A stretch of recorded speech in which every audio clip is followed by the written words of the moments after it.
12-13 ED ডেকেছি, তারপরেও কিছু হয়নি।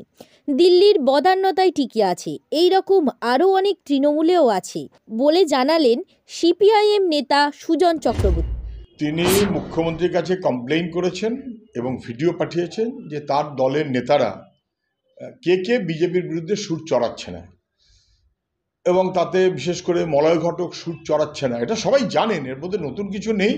ওকে 12 অথবা 13 ইডিতে ডেকেছে, কিন্তু তারপরে আজও পর্যন্ত কিছু হয়নি এবং উনি হাজিরা ঠিকমতো দেনও নি। তারপরে উনি টিকে আছেন দিল্লির রাজনীতির বদান্যতায়, বিজেপির বদান্যতায়। এটা দিয়ে নতুন কি আছে? ভাইপো সহ এই সব তো এইভাবেই টিকে টুকে আছে না, একেবারে বিজেপির পায়ে হাত দিয়ে। আর মুখ্যমন্ত্রীর আগ্রহ হচ্ছে এটা বোঝা, আমি যতটা বিজেপির সঙ্গে ফিট করে রেখেছি, আমার চাইতে কেউ আবার বেশি প্রো বিজেপি হয়ে যাচ্ছে না তো। সেই কারণে উনি তৃণমূলের নেতাদের কে কতটা বিজেপির পক্ষে অথবা বিরুদ্ধে তার ভিডিও রেকর্ড চেয়েছেন, যাতে ওর চাইতে কেউ আবার বেশি প্রো বিজেপি না হয়, তাহলে ওনার গুরুত্বটা একটু কমে যায়। তিনি আরও বলেন, মঞ্চে ঘোষণা করেছেন যে 3 তারিখ আজকে 21শে ফেব্রুয়ারির মধ্যে 21,100,000 দিনের কর্মচারী, আমি জানি না কর্মচারী কাদের উনি বললেন, 21 লক্ষ কর্মচারী 100 দিনের তাদের টাকা যার যার অ্যাকাউন্টে পৌঁছে যাবে। তো থলের বেড়াল তো বেরিয়েই পড়ল। আমরা তো এই কথাটা বলছিলাম, টাকাটা তো এখন হঠাৎ করে আকাশ থেকে পড়েনি, এই টাকাটা তো আছে এবং ছিল। এই টাকাটার পরিপ্রেক্ষিতেই তো বিডিওরা স্কিম স্যাংশন দিয়েছে। তারপরে কাজ হয়ে যাওয়ার পরেও গত 1-1.5 বছর ধরে টাকা লোপাট করেছে এবং টাকা তাদের দেয়নি। লোপাটের টাকা দেয়নি। এতদিন দিলেন না কেন? যখন এখন দিচ্ছেন, রাজ্য সরকার নিজের ফান্ড থেকেই যদি দেয়, আমি যদি ধরে নিই, তাহলে এতদিন দেননি কেন? এখন দিচ্ছেন কেন?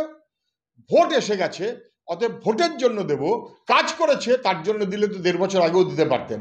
তাহলে কাজের টাকা না, ভোটের জন্য একটা টাকা দেওয়ার ব্যবস্থা উনি করলেন। এটা না বোঝার মতন কোনো কারণ নেই। আমরা তখনও বলেছিলাম, উনি বলছেন দিল্লি টাকা দিচ্ছে না, দিল্লি বলছে ওরা হিসেব দিচ্ছে না, দিল্লিও তার তথ্য দেখাচ্ছে না, উনিও তার তথ্য দেখাচ্ছেন না। আমরা তখনও বলেছিলাম যদি দিল্লির টাকা বকেয়া রেখে দেয়, এই আইনটা এমন যেখানে কোর্টে গেলে সরকার রিলিফ পাবে। সরকার কোটি কোটি টাকা খরচ করে পিসি ভাইপোদের রিলিফ পাওয়ার জন্য সুপ্রিম কোর্টে দৌড়েছে, কিন্তু বকেয়া টাকা পেতে চাই, আজ পর্যন্ত আমরা অনেকবার বলা সত্ত্বেও কোর্টে কিন্তু সরকার হাজির হয়নি। ফলে যে দাবি সরকার করছিল সেটা যে খুব সঠিক তা না, এটা স্পষ্ট হয়ে গেল। আর দিলেন যখন, ঠিক ভোটের মুখে এখন দিলেন। ব্যুরো রিপোর্ট, জেলার বার্তা। গুলি বোমা। পাতিবুনিয়ার সমুদ্র সৈকতের রিসর্ট বালুচর, থাকা খাওয়ার সুব্যবস্থা রয়েছে, গ্রাম্য পরিবেশ। পাতিবুনিয়ার জঙ্গলে রয়েছে বুনো শূকর, হরিণ। দীঘা বকখালি মৌসুমী নয়, এবার আসুন পাতিবুনিয়ার রিসর্ট বালুচরে। সুর ভবন, দেশি ও বিদেশি বাদ্যযন্ত্রের বিশ্বস্ত প্রতিষ্ঠান। গার্লস স্কুল রোড, রায়ভিলার প্রথম গলি, ডায়মন্ড হারবার।